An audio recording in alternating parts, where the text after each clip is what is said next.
friends, எல்லாருக்கும் வணக்கம். நிறைய பேரோட क्वेश्चंस என்ன அப்படினா ரீட்டைல்னா என்ன, ரீபிராண்டிங்னா என்னன்னு கேட்டே இருக்கீங்க. एक्चुअली ரீட்டைல்னா என்னன்னு ஃபர்ஸ்ட் நான் சொல்லிறேன். இப்போ ஒரு கம்பெனில நீங்க ஒரு என்ன ப்ராடக்ட்டா ஃபுட் ப்ராடக்ட்டா இருக்கலாம், இல்ல நீங்க என்ன ப்ராடக்ட் வேணாலும் வாங்கி சேல் பண்ணலாம். அதாவது manufacturer வந்து அந்த கம்பெனியா இருப்பாங்க. அவங்க கிட்ட இருந்து எடுத்து அதில இருந்து ஒரு மார்ஜின் வச்சு சேல் பண்றீங்க அப்படினா அதுக்கு பேர் வந்து ரீட்டைல் பிசினஸ் அப்படினு சொல்லலாம்.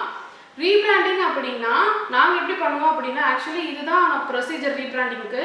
ஃபர்ஸ்ட் வந்து நீங்க என்னென்ன ப்ராடக்ட்ஸ் பண்றீங்க அப்படிங்கறத ஃபர்ஸ்ட் என்கிட்ட தெளிவா சொல்லிட்டீங்கன்னா நம்ம அதுக்கு டாக்குமெண்ட் கிரியேட் பண்ணி அத வந்து கவர்மெண்ட்ல சப்மிட் பண்ணி அவங்க அது ஃபைனல் பண்ணி ஃபுல்லுமே வந்து செக் பண்ணி அதுக்கு அப்புறம் அவங்க வந்து manufacturing லைசென்ஸ் கொடுத்தாதான் நம்ம வந்து உங்களுக்கு manufacturing பண்ணி கொடுக்க முடியும். அதுக்கு பேர் தான் ரீபிராண்டிங்.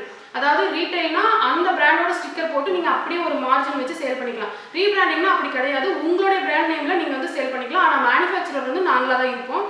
ஸோ இதுதான் ரீட்டைலுக்கும் ரீபிராண்டிங்க்கும் உள்ள டிஃப்ரென்ஸு.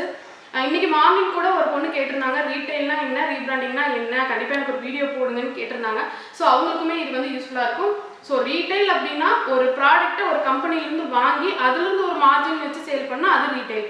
ரீபிராண்டிங் அப்படின்னா ஒயிட் லேபிளிங், அதாவது வித்தவுட் ஸ்டிக்கரில் வாங்கி உங்கள் பிராண்ட் நேம் போட்டு சேல் பண்ணீங்க அப்படின்னா அதுக்கு பேர் வந்து ரீபிராண்டிங்.